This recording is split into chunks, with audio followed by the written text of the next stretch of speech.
Is Korra Asami a confirmed canon? Are Korra and Asami lesbians, gay, bisexual, having sexual relationship, or a romantic relationship? Now, The Legend of Korra Book 4 series finale has the internet going wild. A lot of reputable websites have published and said that the Korrasami relationship is real. However, none of them have given you any sort of proof or evidence to back up their claims. I, however, will demonstrate 10 pieces of evidence that will reveal Korrasami is real. So make sure you watch this whole video. Or is it real? These 10 pieces of evidence also show that Korrasami may not be real. It also shows that Korrasami may be just a strictly platonic best friend sister-like friendship. Now make sure you watch this whole video. Number 10. Korra only writes letters to Asami, and Asami is the only one who takes care of Korra when she's on a wheelchair. Therefore, they must be in love with each other. No. You have to understand one thing. Focus on these points. 1. Korra and Asami don't have any siblings. They are the only child in their family. So obviously they see each other as sisters. 2. They are on the same age range. Therefore, they can communicate with each other. They have more things in common that they can talk about than they do with other characters. Number 3. These girls need to have their girl talk. The moment when they come, you guys see already Korra and Asami throughout the series, they've had moments where they really needed to calm down, and the only one who was able to calm them down was each other when they sat down for girl talk. Girl talk is a very important ritual for girls, as it is for guys, as guys needing to have a bro talk. Okay, so you have to focus on that. Also, just because your best friend is helping you when you're in a wheelchair, which you should expect your best friend to be there for you, does not mean that your best friend likes you, that your best friend has feelings for you. No, that makes no sense. Number 9. The Avatar can have multiple lovers throughout their lives.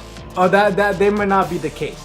In fact, there is strong evidence that suggests, while it is not canon, it suggests that the Avatar can only love once in their life.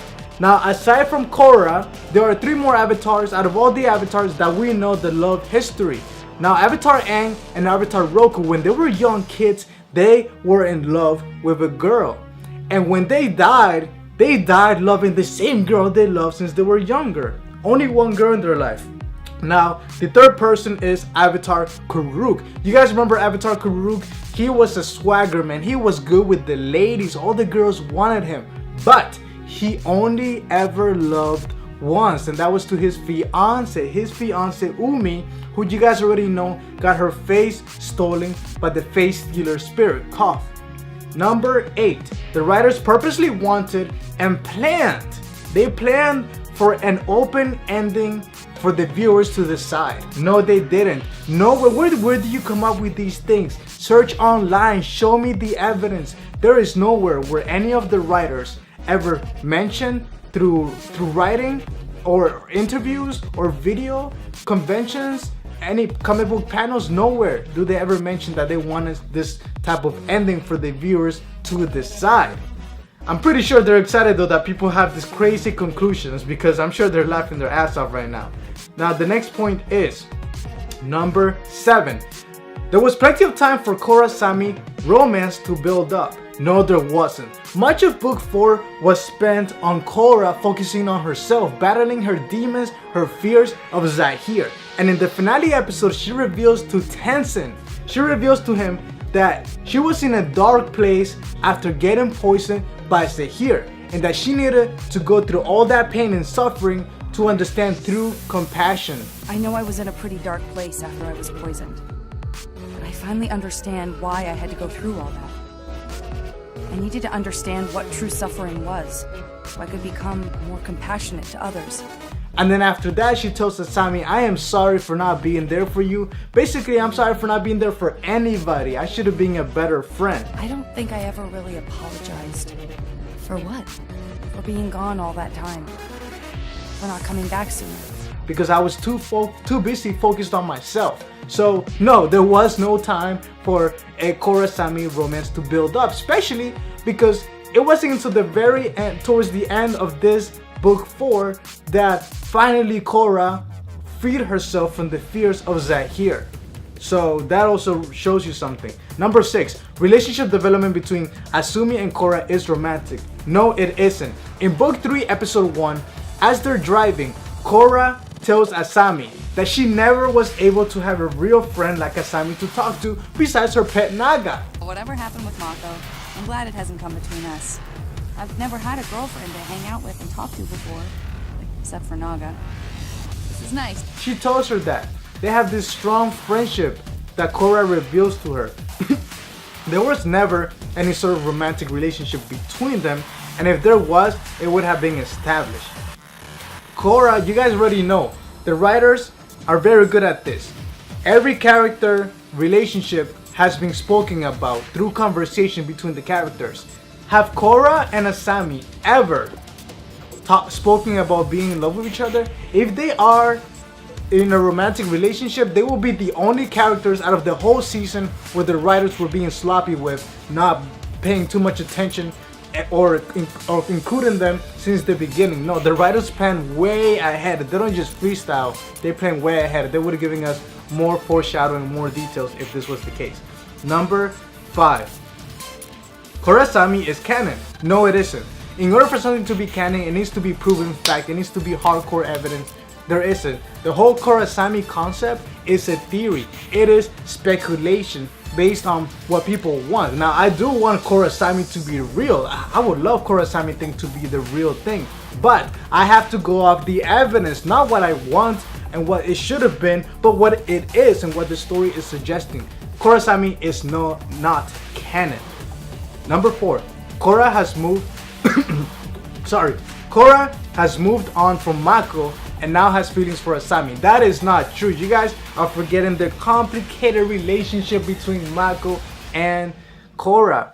Now, in this episode, Mako, in the finale episode, Mako and Korra have a special conversation where Mako tells her, like, I'm gonna be there for you no matter what. I will always follow you into battle. I have your back. I want you to know, I'll follow you into battle no matter how crazy things get.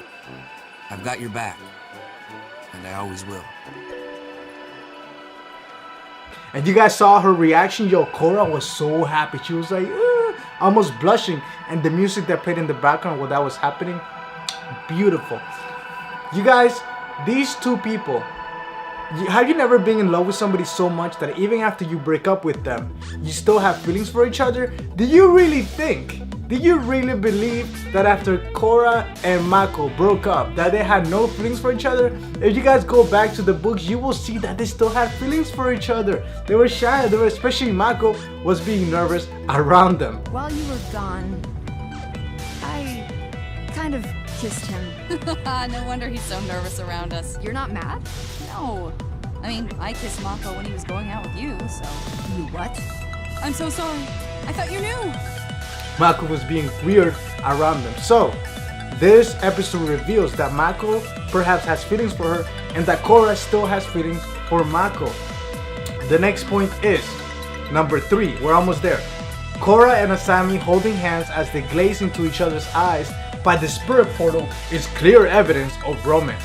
Look, especially in American society, it is very normal for two girls to hold hands, sleep on each other's bed, or kiss each other on the cheek, to be very close to each other. Does that mean that they're lesbians? No, it doesn't. So why would you assume that just because they're holding hands and looking into each other's eyes, which I even know guys who are straight who do that too with their best friends, who they feel are like brothers to them. You can't assume that that automatically is a red flag that they are lesbians or have a romantic relationship. It just makes no sense. Now, you guys have to remember, Asami has no siblings besides Korra, who she considers almost like a sibling. Her dad just died, dude. Her dad just died, and she's probably a bit anxious because she's never been to the spirit world. I don't think I could have handled losing you and my father in the same day. I am so sorry about what happened. Thank you. I'm just glad I was able to forgive him.